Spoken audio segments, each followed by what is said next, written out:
Well, a very good afternoon and welcome to another edition of KTN Business Today. Even as the deadline for filing your tax returns is just under 24 hours away, I hope you have filed your tax returns. If not, you need to do that or you'll be slapped with a hefty fine of 20,000 shillings. Well, today on the program, we'll be taking stock of some of the top stories that have dominated headlines throughout this week.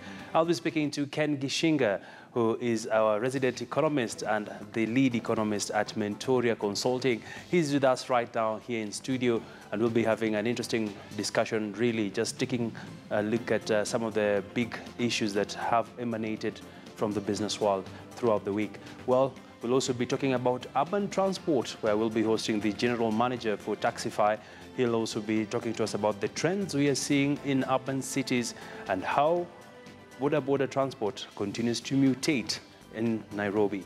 But first things first, let's take a look at our Twitter poll question. And we're asking you, how have mobile-based taxi hailing services impacted on budgeting and your preferred modes of travel? Well, you can engage with us on social media and we'll be able to interact with you in relation to this particular question. And of course, we look forward to getting your feedback on the same. Remember to use the hashtag KTN Business. Well, let's now take a look at how the Kenya shilling is performing in trading this afternoon against the US dollar, amongst other world currencies. And we did see some interesting developments, of course, especially on the euro as well as the sterling pound. But the shilling continues to firm up against the dollar, and there are the numbers. Well, the dollar today is trading at 100.95, selling at 101.15. Well, the sterling pound is trading at 131.94. Yeah, selling at 132.24. Well, the euro is trading at 116.72 buying, selling at 116.98. Well, as you can see there, the shilling continues to firm up, and perhaps an indication of how the dollar, the inflows continue to come through for the economy. Well, let's take a look at the NSE performance now. And the turnover stood at 1.06 billion shillings, and the shares traded was at 28.8 million. Quite a substantial amount of shares traded there throughout the week, an indication really of the return of activity at the markets. Well, the NSE 20 share index continues to edge downwards. It's at 3,298.14 points. The bonds traded were at 1.7 billion worth of bonds traded under this particular week. Well, let's close off to the most active counters. We have Safaricom topping the charts, moving 10.04 million worth of shares. Kenya Commercial Bank, KCB, moving 1.47 million. Cooperative Bank moving just about 800,000 worth of shares. And Kenya Power Company moving 713,700 worth of shares. Well, let's take a look at the winning counters now, where it will be interesting to see which stocks dominate the counters as of this afternoon. Well, there they are. We have Athi River Cement. The stock is up 8.77%, valuation at about 3 shillings and 10 cents. And a lot has been happening indeed in the cement industry, where we did see a number of the big cement makers issue profit warnings and sort of giving a suggestion that the industry did endure, actually did face the shocks that came about with the prolonged electioneering period. And things now seem to be picking up. And Everready Batteries, the stock is up 6.67%, valuation at about a shilling and 60 cents. Samia Africa is up 5.66%, Unga Limited up 5.26%. And let's take a look at the losing counters now, where we shall be able to see some of the stocks that didn't perform pretty well through the week. And today's trading, we have Standard Group Limited. The stock is down 9 shillings and 40 cents with a valuation of 26 shillings and 50. Serena, that is TPS East Africa, the stock is down 8.13% with a valuation of 28 shillings 25 cents. Olympic Capital down 6.67%. Eagers down 4.76%. Well, that's a look at how the markets have been performing on this 29th day of June 2018.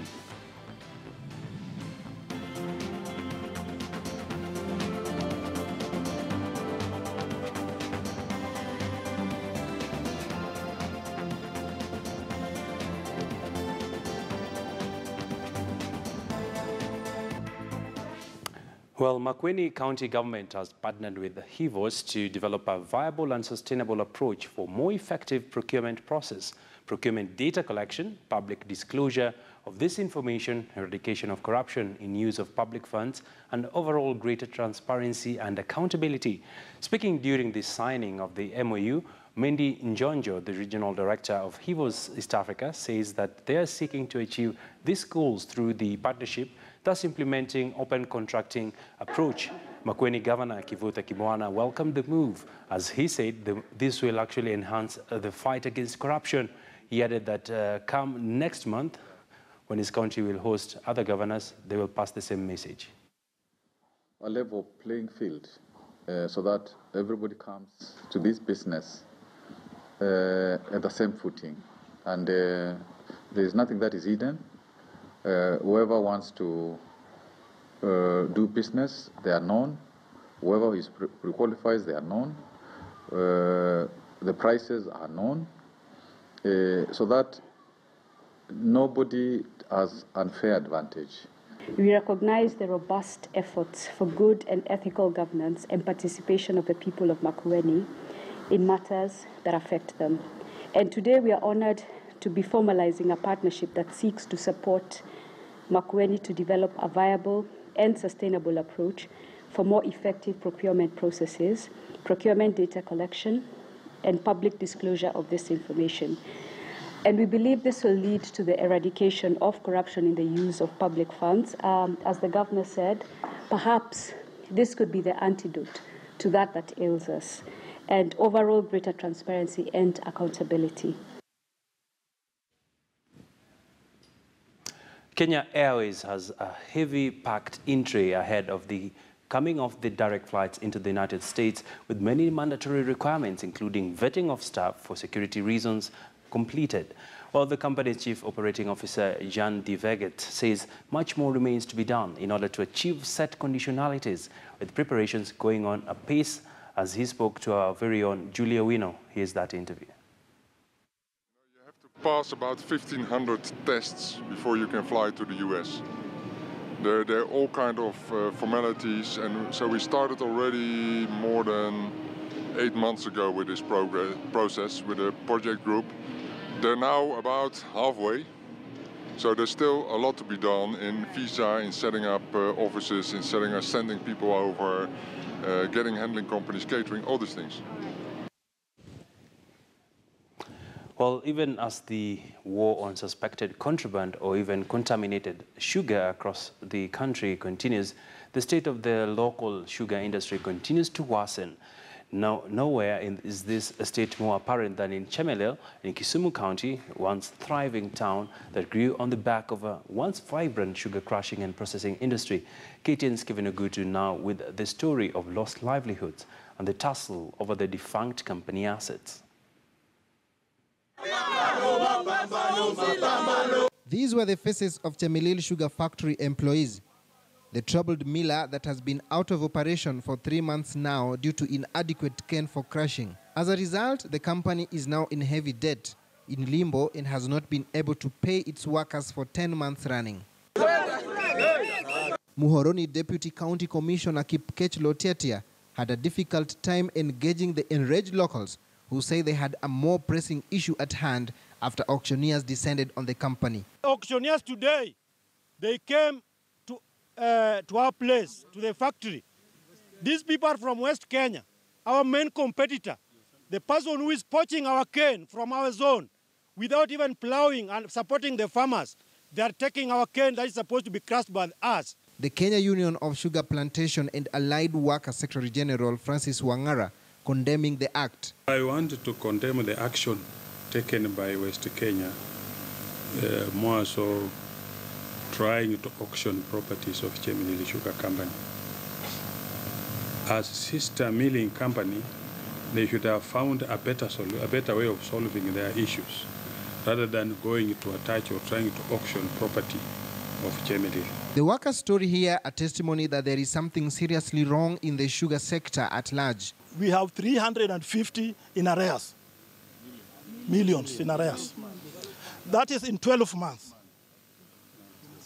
By the statutory reductions, NHIF, NSSF, payee. Other than workers, the farmers within the company's outgrowers zone are also a disenfranchised lot. Mimi kama chinja anadai factory $1.5 million. As at now, Nzoia, Chemelil, South Nyanza, Muhoroni and Mumias are all grounded, something that is raising eyebrows among stakeholders who have their own suggestions on the way forward. The regulations which are supposed to guide the sugar factories should be gazetted. They have never been gazetted. It has been a cry for all this long, and they have never been gazetted. If they will be gazetted, the issue of cane poaching will come to the end, and then people will have to manage their own zones. And that will encourage these other less millers to grow cane. Kevin Ogutu, KTN News. Well, we continue to stay on top of that story on the sugar issue, and of course, we'll be getting to the bottom of it.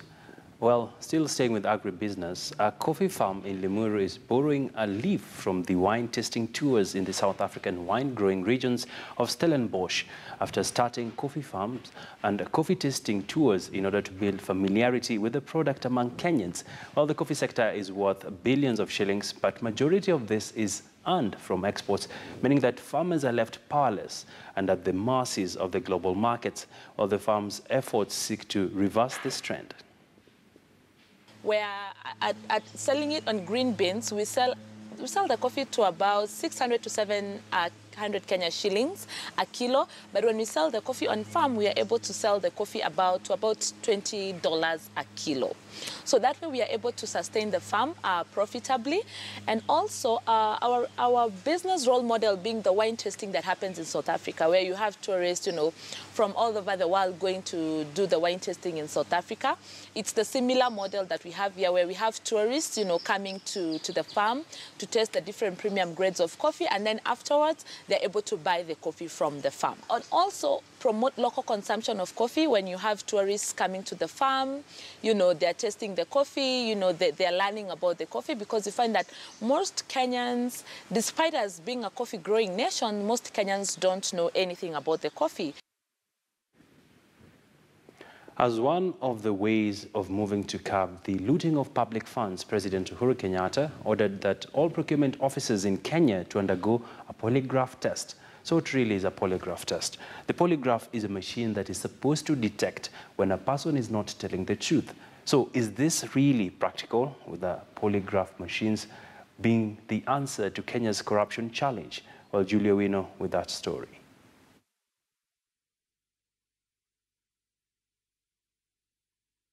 A lie detecting machine is unique technology.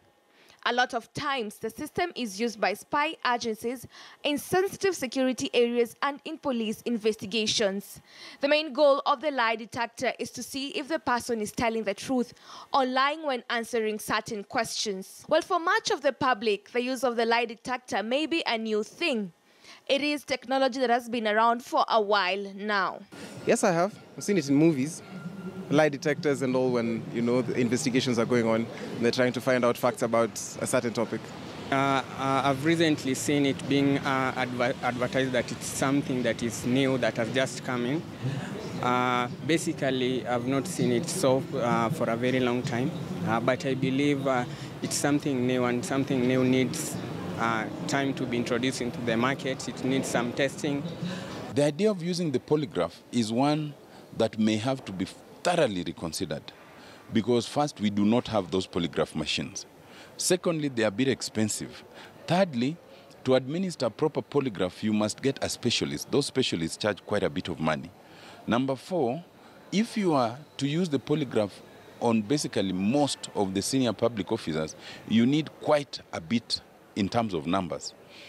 Even getting those polygraphs themselves become a procurement issue, which can itself invite corruption. Eyebrows were raised in Kenya after the president said all head of parastatals should undergo a polygraphy test. While this is something that has not been done before, many Kenyans are willing to give this a chance to see if it indeed may resolve the challenges around honesty of public servants. To understand just how this device works, We visited Victor Ndiema, a polygraph specialist. He says that so far as a consultant, he has administered the machines in over 600 cases. Personal, that is issues to do with infidelity. We have also been able to handle 160 cases, which are corporate. The procedure is simple, he says. Once his company is approached by a prospective client, the first thing to do is conduct a risk management assessment. In cases of fraud, risk assessment will be conducted across the entire organization. The technology does not come cheap either.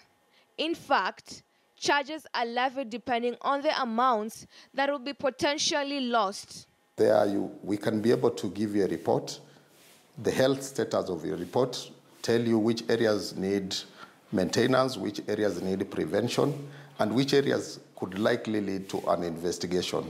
Brandon Aitare, who has been a proctor for close to 2 years now, says the system is simple and unique. It is done as an individual test and takes a period of close to 30 minutes. Once I take you through the first steps, like making sure you're seated well, your eyes are tracked properly, you take over as the examinee. You're the one who runs with it. It takes you through the demo questions first. We have about 10 to 15 questions that will make you familiarize with our machine. And then after that, it will give you the way forward.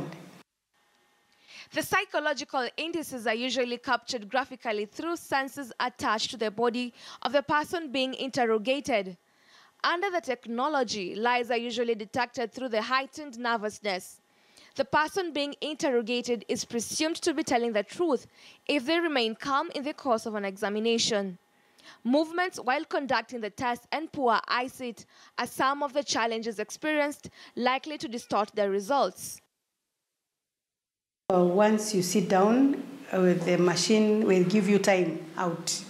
You have 15 seconds to rest, then goes again, then get another 15 seconds to rest. The use of lie detectors is popular in the United States, where federal law enforcement agencies such as the Federal Bureau of Investigations, National Security Agency, and the Central Intelligence Agency use polygraphs to detect lies. Julie Owino, KTN News.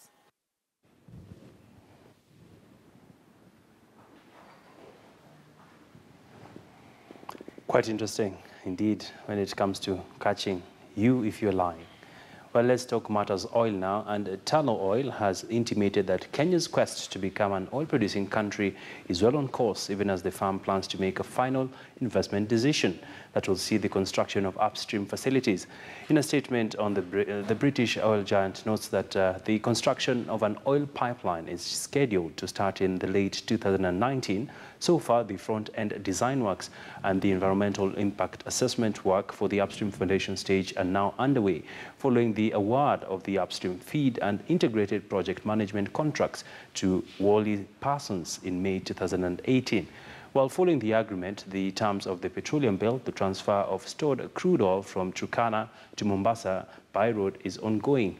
Initially, trucks will transport approximately 600 barrels of oil per day, and this is expected to steadily increase to 2,000 barrels of oil once the early oil production system is fully operational and production testing commences from the Amosing production facility.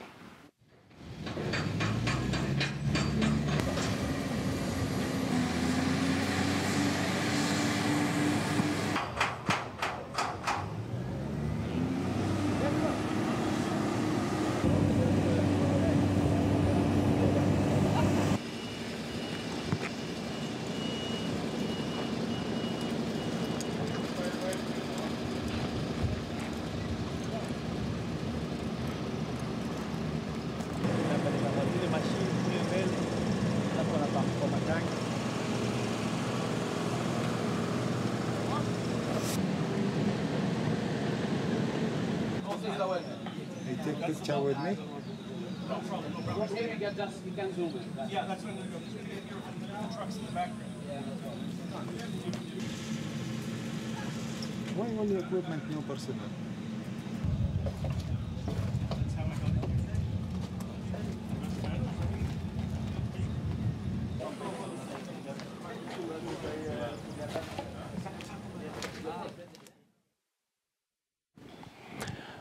Well, still staying with matters petroleum, we want to cross over to Parliament, where the Petroleum Cabinet Secretary John Muñez is currently being grilled in relation to the pipeline procurement contract that did raise a lot of questions. And our very own Patrick Omimo is covering that particular proceedings. But let's listen in briefly on what's happening right now. Project engineer to answer, and also to answer the person who selected. Did we appoint a scheduler, an expert scheduler? Chair and members. First of all, this contract defines the engineer as someone appointed by KPC, and SLEC is actually a representative of the engineer. So the consultant for this project was a representative of the engineer. In that particular case, the engineer was me on that project. And SLEC was a consultant helping me to make determination. I think that's clarified. If the engineer was involved, I was involved as the engineer of the project. But also, the consultant was also invited, and he was in attendance when determination was being made that the best way forward is to appoint an independent expert scheduler to look at this claim. And the reason for that, we looked at the complexity of what had happened in the project, and there was like a blame game, contractor, consultant, KPC. So we said now, all of us as a tripartite team, we don't qualify to come up with a determination. Let us invite an independent expert scheduler. Those are the terms of reference. Members, I think it is important we just get a direct answer. Those are the terms of reference as per the contract. We've understood that there's a need for a scheduler. We've already surpassed that. We've already surpassed the issue of how this scheduler was done. The issue at hand here is a simple letter that the CS wrote. And in that letter, there were no directions or indications as to why another scheduler is meant to be done. And the reason why we need to get to the bottom of this is because if that second scheduler comes up and gives figures that are way beyond what happens, secondly, if that second scheduler comes up and gives a figure that is less, what happens when KPC, which is a state corporation and by law, you can sue and be sued as well? What happens when you're taken to court? And we have instances where other institutions in this country have been taken to court. If food silos for a whole country can be held hostage for goods that are not supplied, nothing will stop a pipeline from being stopped to send oil to anywhere. And the kind of quagmire and a mess that this country will be in is unimaginable proportions. So the question is very simple. Was the scheduler, did it involve this consultant, a yes or a no? Billy? Yes. Thank you Consultant was involved. Thank you very much. Chairman, if you allow, we'll be able to share the minutes yes, and of I the think meeting. And I think we had requested for that was, information as well. Correct. We had requested for that information, and CEO as well, I'd like your team to equally take responsibility, because that information was received by Tuesday very late in the evening. By the time our clerks were going through that information was yesterday evening. And well, that is the briefing currently happening at Parliament, where actually a grilling between the Kenya Pipeline Management facing the Parliamentary Investments Committee. We did see there questions being raised around the procurement of the pipeline construction.